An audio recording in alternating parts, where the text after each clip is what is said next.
Hello dear students, आप सभी का सूर्योदय क्लासेस में एक बार फिर से स्वागत है। सूर्योदय क्लासेस में आपका 11th क्लास का जो अभी तक सिलेबस चल रहा है उसमें आपका सेट थ्योरी चल रहा था। सेट थ्योरी के अंदर आपके पार्ट 1 के अंदर हमने आपका सेट को समझने की कोशिश की थी। तो आपका जो सेट है वहाँ पे हमने उसके एलिमेंट को समझने की कोशिश की, उसको किस तरीके से रिप्रेजेंट किया जाता है वो भी हमने बताया। इसके अलावा एक सेट को लिखने के क्या क्या फॉर्मेट होते हैं वो भी हमने आपको एक्सप्लेन किया था। आज के जो पार्ट है इसके अंदर हम आपका स्टडी करेंगे what are the types of sets. Set के प्रकारों के बारे में हम यहाँ पे आज स्टडी करेंगे, ठीक है। तो सेट के प्रकार के लिए मैं आपको बता देता हूँ। तो आपके सेट के जो प्रकार हैं, पहला सेट है आपका empty set, second one is finite set, third one is infinite, fourth one is equal set, fifth one is subset, next one is power set and last one is universal set. Means रिक्त समुच्चय पढ़ेंगे आप, उसके बाद परिमित पढ़ेंगे, फिर अपरिमित पढ़ेंगे, फिर आपका समान होगा, फिर आपका उप समुच्चय होगा, इसके अलावा फिर आपका घात होगा, लास्ट में आप पढ़ेंगे सार्व समुच्चय, ठीक है। तो मैं आपको वन बाय वन इनको एक्सप्लेन करता हूँ, ठीक है। तो चलिए आगे बढ़ते हैं। तो सबसे पहले मैं आपका लेता हूँ एम्प्टी सेट। तो जो आपका एम्प्टी सेट है स्टूडेंट, इस सेट का आपके दो अलग नाम भी होते हैं जिनको आप बहुत ध्यान से याद कर लीजिएगा। तो एक एम्प्टी सेट को आपका क्या बोला जाता है, नल सेट भी बोला जाता है, अदरवाइज इसको वॉइड सेट भी बोला जाता है, ठीक है। तो डियर स्टूडेंट, चलिए मैं इसकी डेफिनेशन आपको बताता हूँ। तो देखो, नाम जैसे बता रहा है आपका एम्प्टी सेट मीन्स आपका खाली है भाई सब। जब खाली है इसका मतलब क्या है, a set in which there is no element, मतलब कोई भी ऐसा सेट जिसके अंदर आपका कोई भी एलिमेंट नहीं होता है, वो सेट आपका क्या कहलाएगा, एम्प्टी सेट कहलाएगा। चलो एक एग्जांपल के द्वारा इसको समझने की कोशिश करते हैं। सपोज दैट आपके पास में एग्जांपल ये है, x is such that x is a student studying in class 7 and 8 both।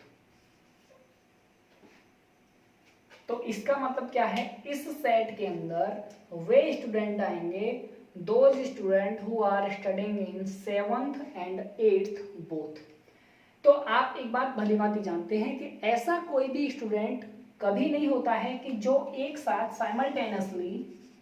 Simultaneously आपका दो क्लास में कोई भी स्टूडेंट स्टडी नहीं करता है। इसका मतलब ये आपका जो सेट है, this set is empty set, ठीक है। तो आप एम्प्टी सेट की डेफिनेशन समझ गए होंगे कि ऐसा सेट जिसके अंदर कोई भी एलिमेंट नहीं होता है, इसको आपका क्या बोला जाता है, आपका एम्प्टी सेट। देखिए, एम्प्टी सेट को आपका रिप्रेजेंट करने के लिए हम एक स्पेशल लेटर का यूज करते हैं जिसको आपका क्या बोलते हैं, आपका फाई। क्लियर है। तो जब भी आपका एम्प्टी सेट होगा उसको आप फाई से रिप्रेजेंट करेंगे, ठीक है। तो चलिए आगे बढ़ते हैं। नेक्स्ट आता है आपका finite set.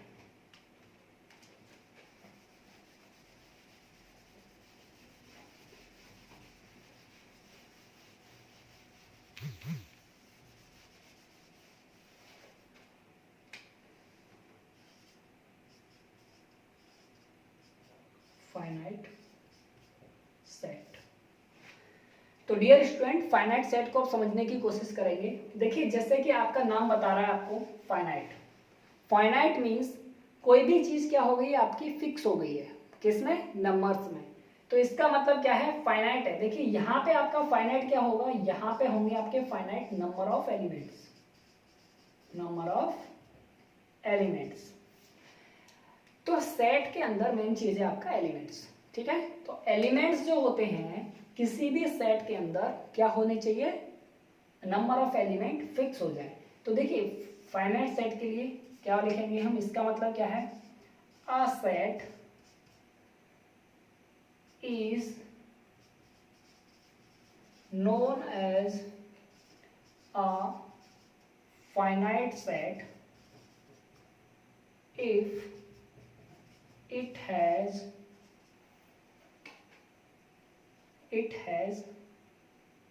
a fixed number of elements,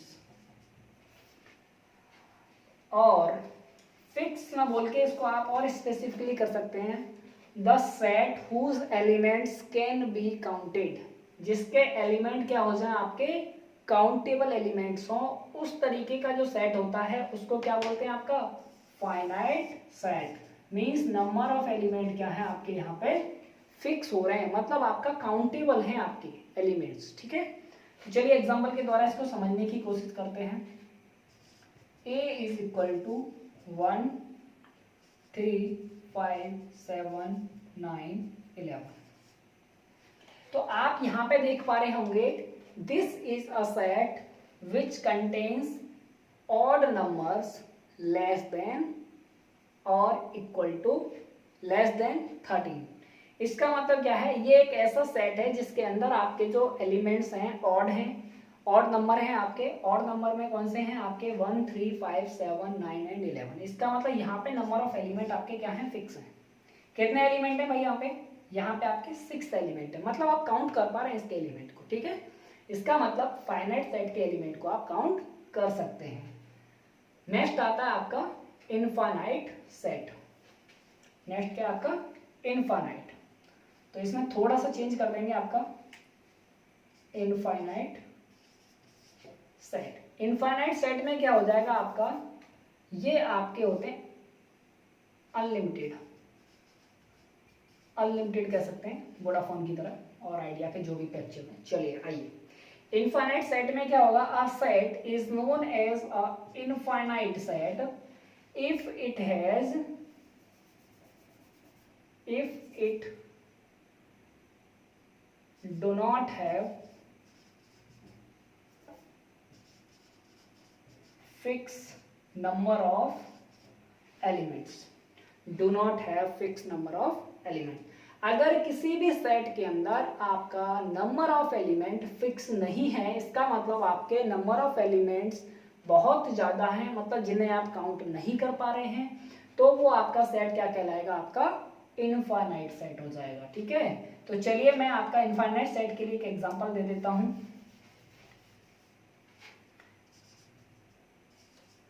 x is such that x is a even number। अब देखिए मैंने आपको सेट लिखा है, सेट क्या कह रहा है आपसे, x is such that x is a even number। अब देखिए आपको पता है कि इवन नंबर के अंदर आपको नहीं पता कि इवन नंबर कहां तक ले रहा है, ये कहां तक नहीं ले रहा है। इसका मतलब आपके इवन नंबर यहाँ पे क्या हो जाएंगे, आपके इनफाइनाइट हो जाएंगे, मतलब आप इनको काउंट नहीं कर पा रहे हैं, मतलब आपका फाइनाइट नहीं है ये चीज, क्योंकि आपके इवन नंबर तो कहीं भी जा सकते हैं, लाख 2 लाख से भी ऊपर चले जाए। ठीक है, तो इसको आप काउंट नहीं कर सकते हैं, तो आप इसको समझ गए होंगे। नेक्स्ट आता है आपका इक्वल सेट्स। ठीक है, चलिए स्टूडेंट नेक्स्ट समझते हैं आपका equal set.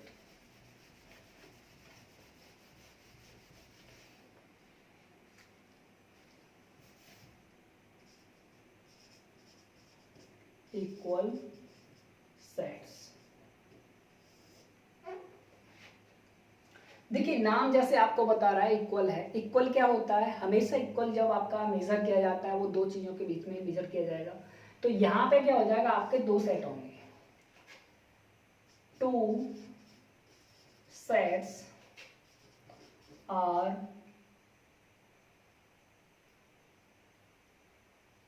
equal, 2 sets will be equal if they have same elements। if they have exactly the same element, exactly the same, exactly same elements। तो इसको समझने की कोशिश कीजिए। if any two sets have the same number of elements then those set are said to be equal set। अगर आपके कोई भी दो सेट हैं जिसके अंदर क्या है, आपके एलिमेंट दोनों में एक जैसे हैं तो वो दोनों सेट आपके क्या कहलाएंगे, इक्वल सेट कहलाएंगे।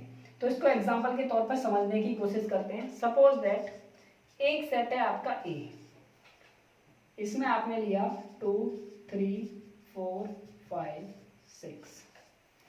सेकेंड सेट है बी आपका, इसमें आपने लिया 2 5 3 2 4 6 5 5। ठीक है, चलिए अब देखिए इसका मतलब समझिए कि इक्वल सेट में क्या होता है। पहली चीज क्या है, इसके अंदर आप एलिमेंट देखिए, इसमें एलिमेंट क्या है, 2 है, इसमें एलिमेंट 2 है आपका मिल रहा है। लेकिन आप कहेंगे कि सर इसके अंदर तो आपका एलिमेंट 2 बार आ रहा है। तो मैं आपको एक चीज बता देना चाहूंगा कि किसी भी सेट के अंदर एलिमेंट को आप रिपीटेडली लिख सकते हैं या फिर नहीं लिख सकते हैं, इससे आपका कोई फर्क नहीं पड़ता है।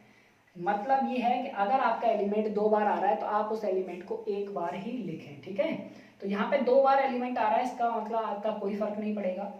लेकिन आपका देखिए नेक्स्ट आ जाएगी 3 पे, तो आपको यहाँ पे 3 भी मिल रहा है। नेक्स्ट आ जाइए आपका 4 है तो 4 भी मिल रहा है आपको। 5 पे आ जाइए तो आपका 5 भी मिल रहा है आपको। 6 पे आ जाइए तो आपका यहाँ पे 6 भी मिल रहा है। इसका मतलब आपके जो भी एलिमेंट हैं दोनों के दोनों सेटों में सेम नंबर ऑफ एलिमेंट हैं। ठीक है, और आपके एलिमेंट क्या है, एग्जैक्टली सेम भी है। ठीक है, तो इसका मतलब है आपका कोई भी सेट, दो set are said to be equal when they have the exactly same elements. Clear. Next चलते हैं आपका सबसेट की तरफ। ठीक है,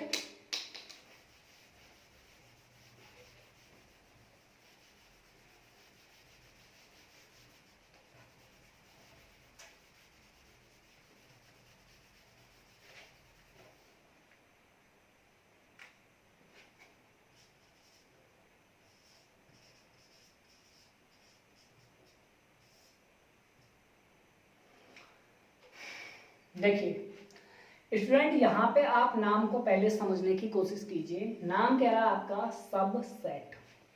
सबसेट का मतलब उप समुच्चय, मतलब आपका ये पूर्ण समुच्चय नहीं है, ये एक उप है, मतलब ये किसी और से बना है।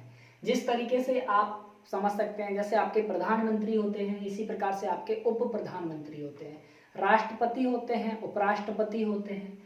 तो आप इस चीज को समझते होंगे कि उनके पास में जो पावर्स होती है उन्हीं के अकॉर्डिंग होती है, लेकिन उनसे कम होती है। ठीक है, या फिर उनकी अनुपस्थिति में जो आपके उप वाले होते हैं वही उनका कार्यभार संभालते हैं। तो ठीक इसी प्रकार से यहाँ पे भी सेट को कैसे समझेंगे, a set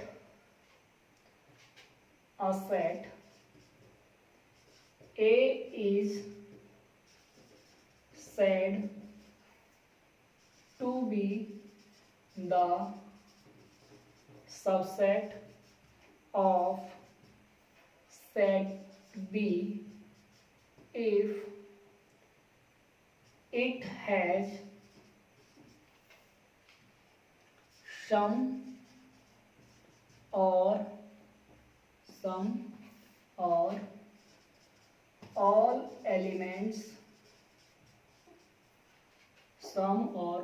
elements of set B।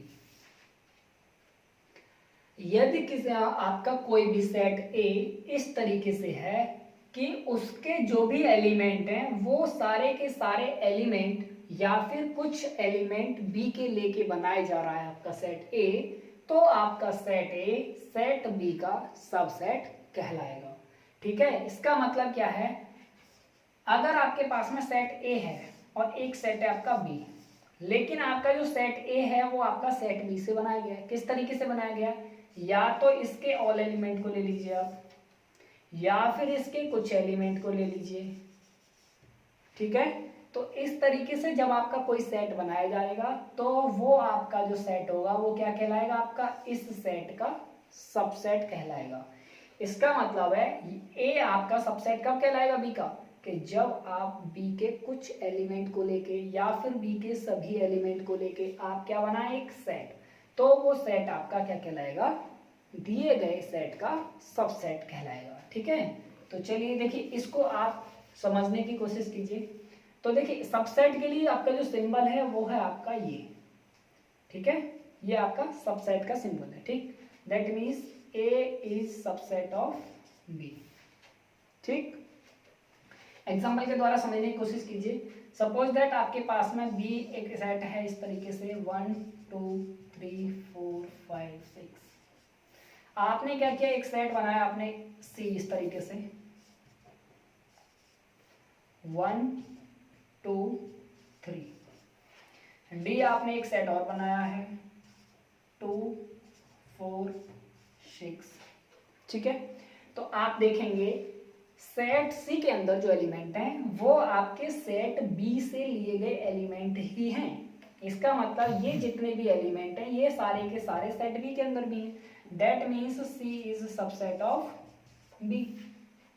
Next आ जाइए आपका डी को देखिए 2 4 6 2 4 6। ये भी आपने इसके अंदर से एलिमेंट लिए और आपने एक नया सेट बना दिया जिसको आपने नाम दे दिया D. That is D is also the subset of B. Clear है? तो इसका मतलब है कि आप कुछ एलिमेंट को लीजिए या फिर इसके सभी एलिमेंट को ले लीजिए तो वो आप